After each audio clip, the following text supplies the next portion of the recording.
It's a beautiful, brisk morning. That'd be a great morning to do a walk around with the IC73 Bronco. Let you know what I've done over the years and I guess what this Bronco's all about. So let's get into it. Purchased the Bronco from a person in Oregon on eBay in 2004.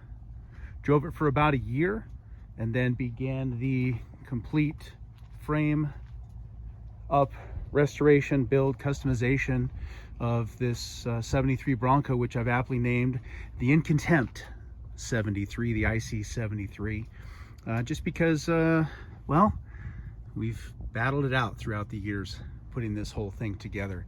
It's been an amazing journey, that's for sure. And here we are today. When I bought the Bronco, there was no rust at all.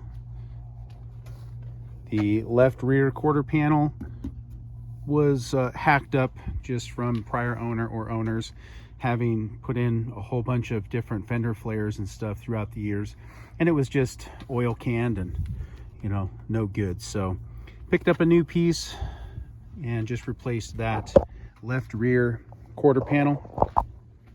Everything else came with the Bronco: the tailgate, all the other body panels with the exception of the doors, the hood, and the fenders.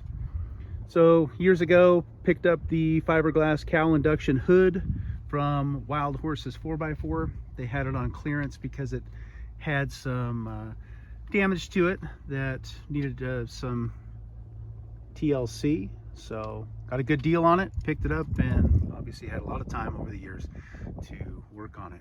The fenders are fiberglass,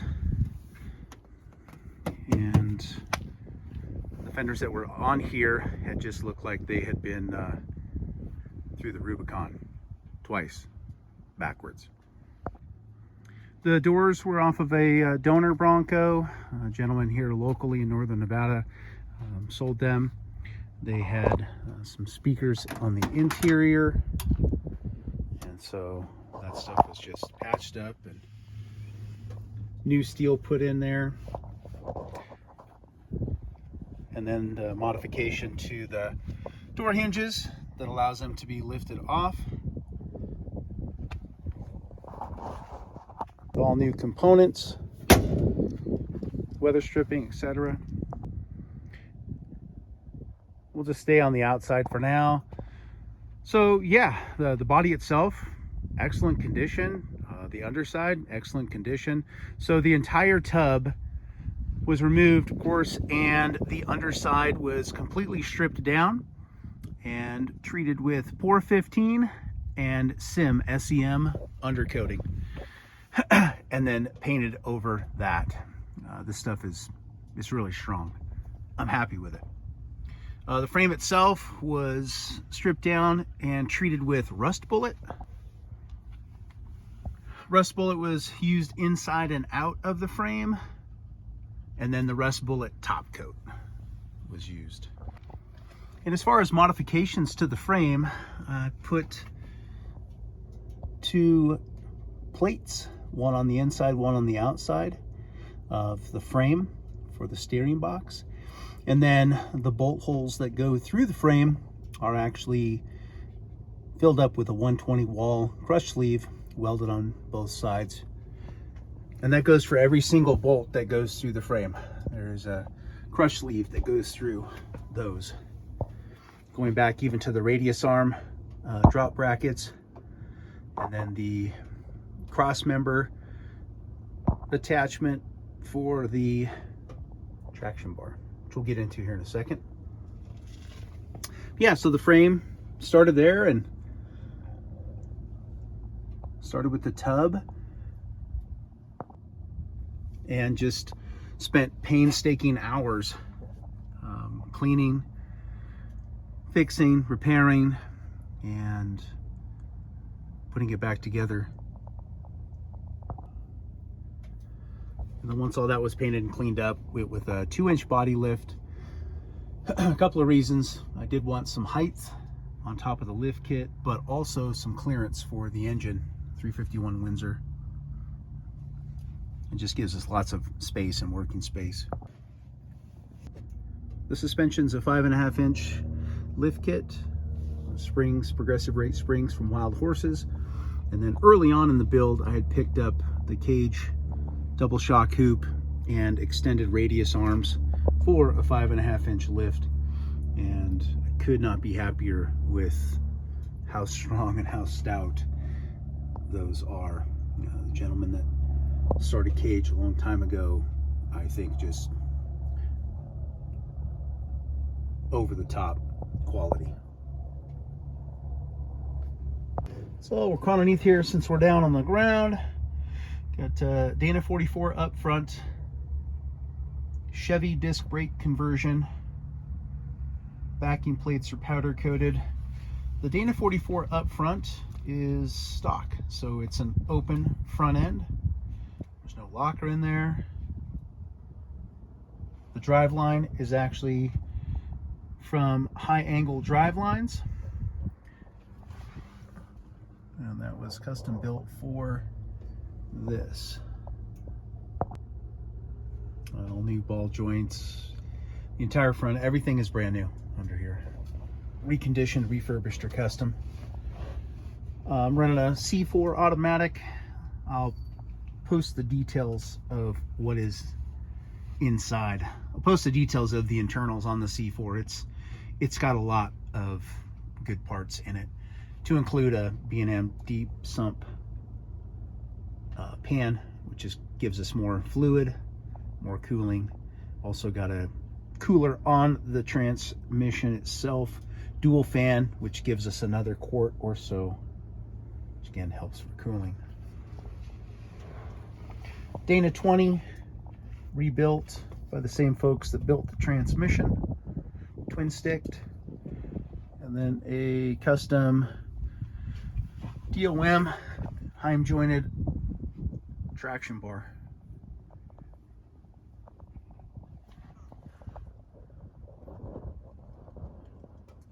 Down to the brackets on the rear end. And before we get into the rear end, take a look at the exhaust. It's a 2.5 inch with a crossover tube that comes out and does a side exhaust on both sides, driver and passenger side, with powder coated rings attached to the body.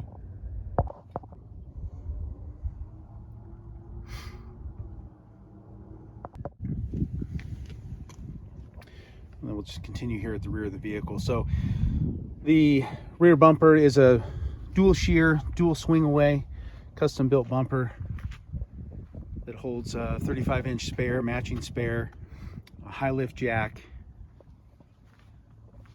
and 2 gas cans, or in this case, an empty toolkit or storage container, 5 gallons of fuel, and a cooler. So let's open this thing up.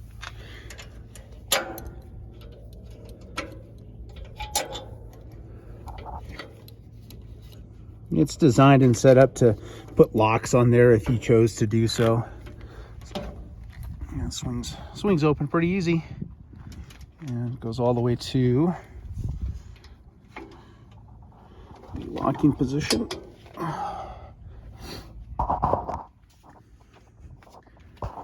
So there's the one side, passenger side, locked open.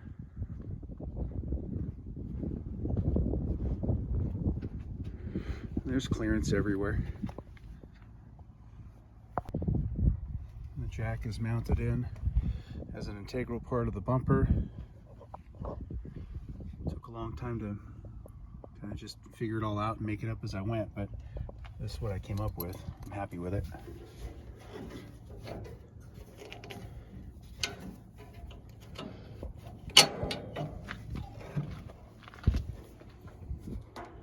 So as far as security goes,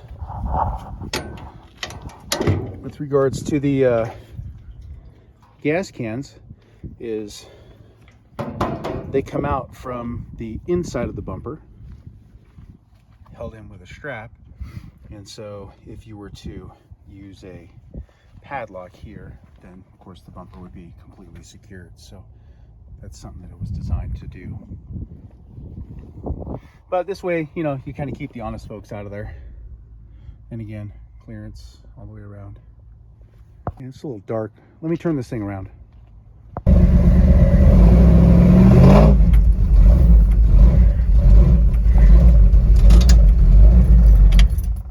There we go.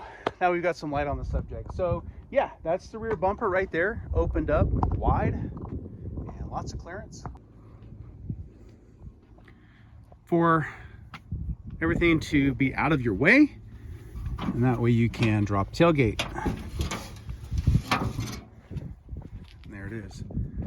So in this case we had you know, car shows and all sorts of events that we had gone to. So we've got you know, a temporary car cover, some chairs, an umbrella holder that attaches actually into the hitch of the vehicle and clears the tailgate, so it comes out to about right here, and then the umbrella covers the whole back of the vehicle.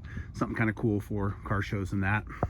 So getting into the interior, we've got a JVC deck, AM, FM, USB, Bluetooth capable, with kicker speakers throughout. So we've got 2 kicker speakers here, 2 kicker speakers up at the actual kick panels, and then a powered sub underneath the passenger seat. So we'll get into the stereo when we get on the interior. But yeah, this is the back of the vehicle.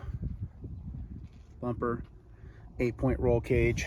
It ties in. It's bolted in with grade 8s through the body, and then covered up with new carpet.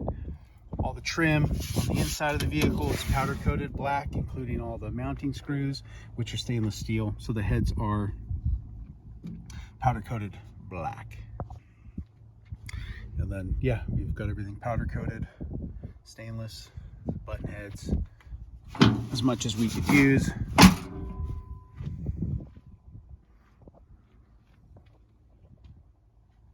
bumper itself has got a lot of reinforcement, but also a lot of reinforcement in between the frame rail to add rigidity and strength back here, because as you can see, this stuff is heavy.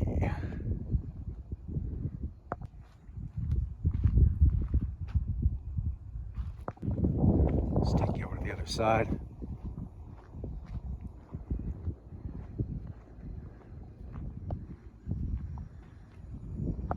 Cool. Button this thing up.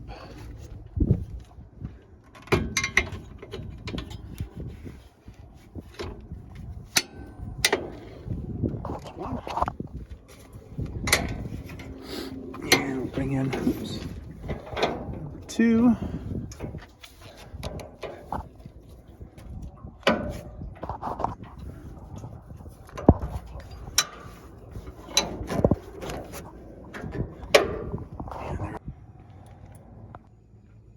Cool, so let's take a look at the interior now.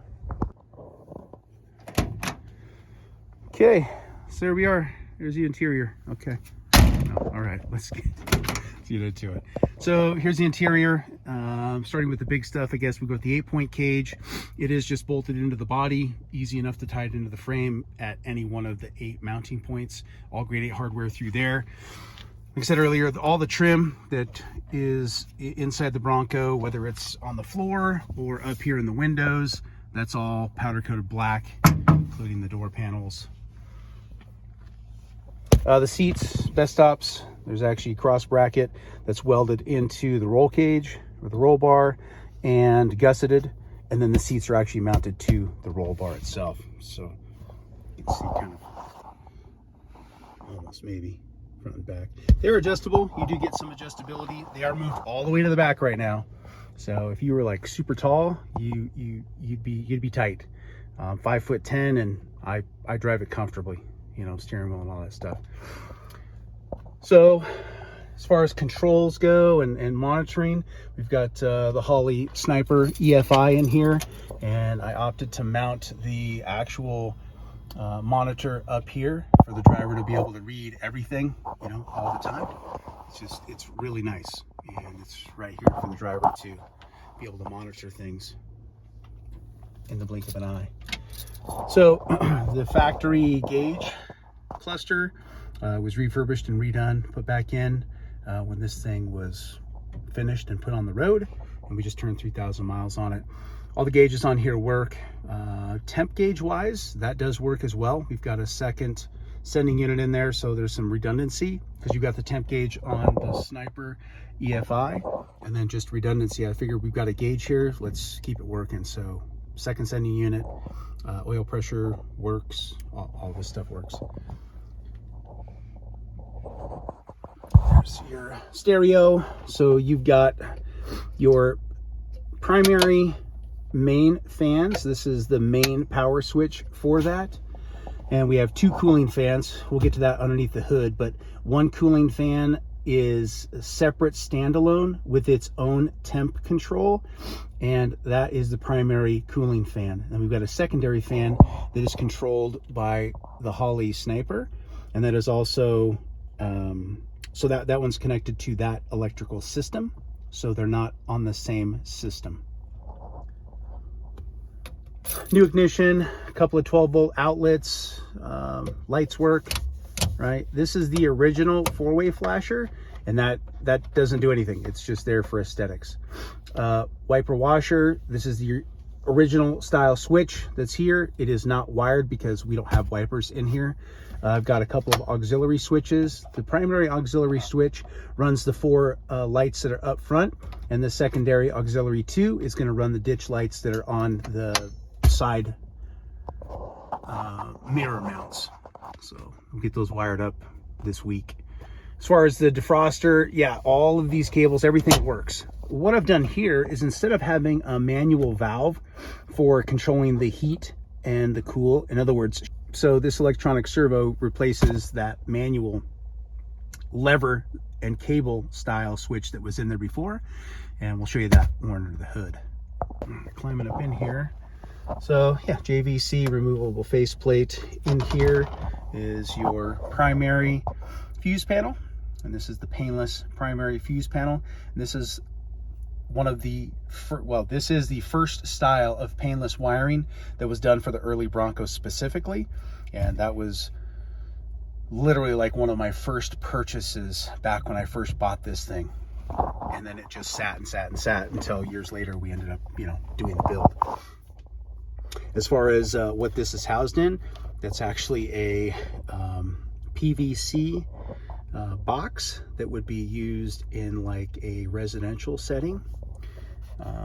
And so we did some modifications to it and mounted it solidly to the dash. So the electrical comes in there and it's mounted rock solid inside the glove box. Excuse me, inside the ashtray.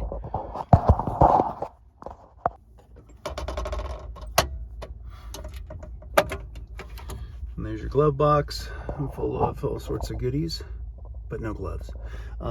Yeah, just all new stuff. Button head. It's got some purple LED lights that at nighttime actually illuminate the glove box itself purple to go with the aesthetics of the inside here. This is a secondary fuse panel, and this is easy to access. You've got these 4 knurled screws. Let's take a look at it. All right.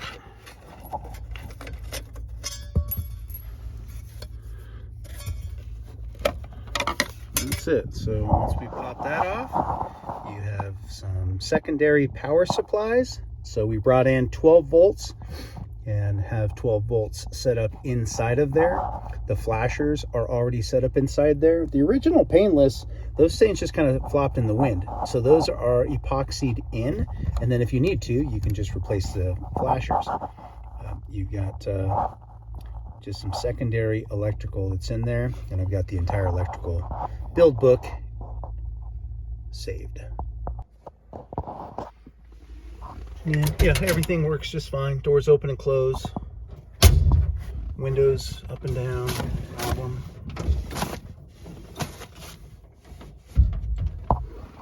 On the roll cage here, I went with the Rail Dogs rail system and just mounted 2 of these back to back, and then that way you can mount whatever you want: phones, cameras, scopes, whatever you want. and color coordinated there.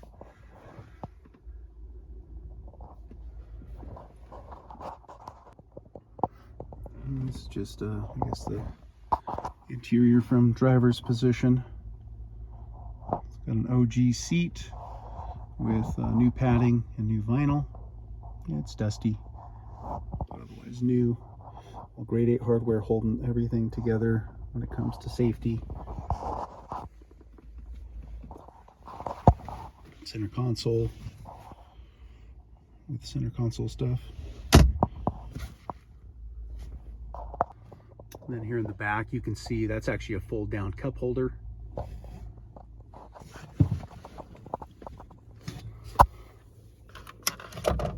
Just like that. And then you got 12 volt auxiliary power, and then these lights for the rear compartment area. This just shows you the back of the seats. They've got a little bit of netting in there. Holds your favorite magazine or some extra goodies. And then the harnesses are tied in here. Same thing. Crush sleeve going through there, grade 8 bolt. And then these are just held in with some nylon straps. I'm sure I'm missing a few things, but that's the interior in a nutshell. All right, so before we pop the hood and get into kind of the motor and drivetrain specifics, let's just finish up with a couple of goodies on the outside here. Got these mirror brackets. The mirrors are actually off of like a 99 Subaru Impreza. Went to a wrecking yard, picked some out that I liked the style and the shape. I thought they matched well with the Bronco, and brought those home, made the brackets, and then bought a new set of these powered yet manual fold away mirrors. And I went with these just for that reason, so that you could fold them away and stay within the body line of the fender flares themselves. So I don't have the electrical hooked up just yet, and I don't plan on anytime super soon, because I'm just not adjusting them all the time. You can manually move this mirror around and it holds. So for now, that's going to work. The brackets themselves are mounted into the windshield using stainless steel nut zerts, and then screwed in here with stainless steel button head bolts. And then went with these LED lights that are just mounted up here, and I'll get those wired up. So lights will get wired up soon, mirrors later rather than sooner. But yeah, that's the mirror bracket setup that I've been using. Again, all this stuff out here is black. It's powder coated. As far as clearance, they work out just fine. There's the door, full open, lots of clearance. And then I'll show you the foot itself clears also just fine. All right, let's get this thing turned around.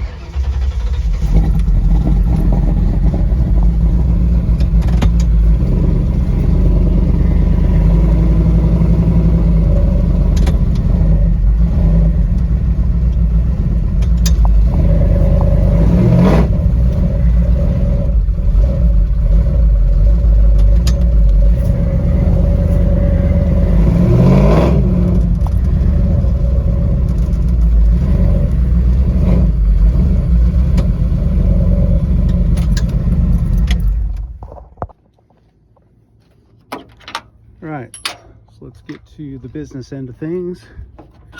People always have questions.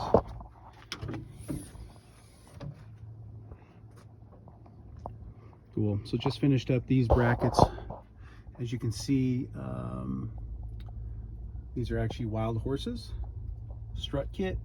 And the only thing I'm using is their struts, because I had to make these brackets. My hood, I chose to brace it here years ago, and the brackets for my purpose wouldn't work on the outside. So nonetheless, came up with these brackets, powder coated them, just got them back, and they're mounted in there solid. I'm really happy with these struts. They hold this heavy fiberglass hood up effortlessly, and closing it's effortlessly as well. It's really, really handy. And to be able to disconnect those quickly in case you do need more clearance to work on something or tune or whatever you're going to do, there's lots of space to be able to do that. So the interior is tinted with Hippo liner, and then all of the gray is tinted Raptor liner. Hippo is what I had originally used on the interior of the tub, and because that stuff works so well, I have zero complaints with it, and it's the color I wanted, I left it. So when we did the exterior with the Raptor liner, which is tinted magnetic gray, a Ford color, we just taped it off, and as you can see, I think it turned out pretty good. So here we go. We got brake booster offset brackets. So the engine is a 1984 351 Windsor. It has been clearance bored and stroked. It's 410 cubic inches. We've got probe pistons, fully balanced reciprocating assembly, front to back, top to bottom. I've got the entire build sheet with all the clearances, weights, etc. On a document. We're running Edelbrock aluminum heads, and then all comp valve train, comp roller rockers, comp cam, push rods, lifters, etc. Got the Performer RPM aluminum intake with the Holley Sniper EFI system. Couldn't be happier with it. There's a earlier video where it was a quick overview on the installation and the initial firing, and I just couldn't be happier with it. Continue on with the motor.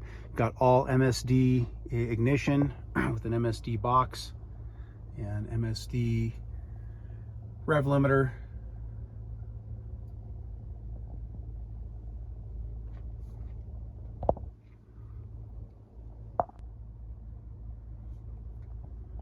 As far as cooling, this thing runs just fine. I've got a primary puller and secondary pusher. So if it gets too warm, the secondary pusher comes on and cools it right back down. I have not had it overheat nor get anywhere close to that.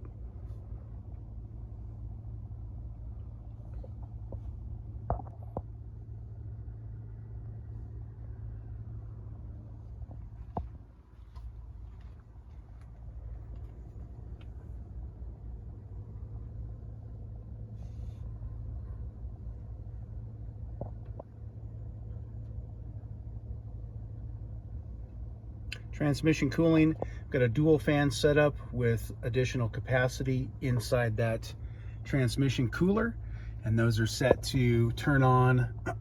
They're temperature controlled, and they come on as needed with AN fittings. Going back to the transmission.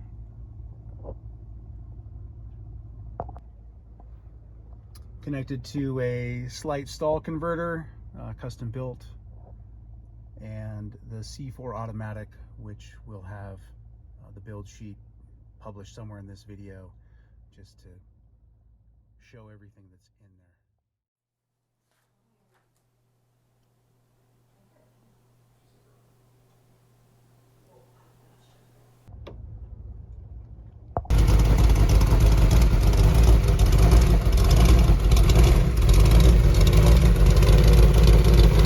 That's the Bronco walk around. Let me know what you think.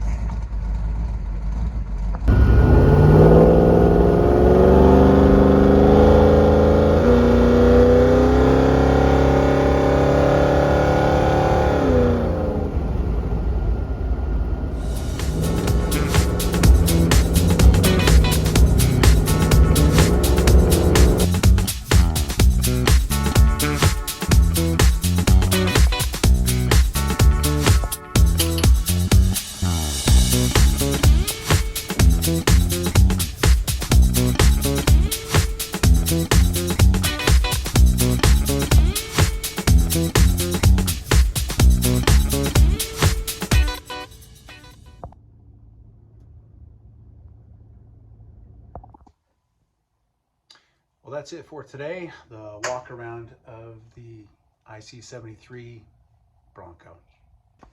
Thanks for watching.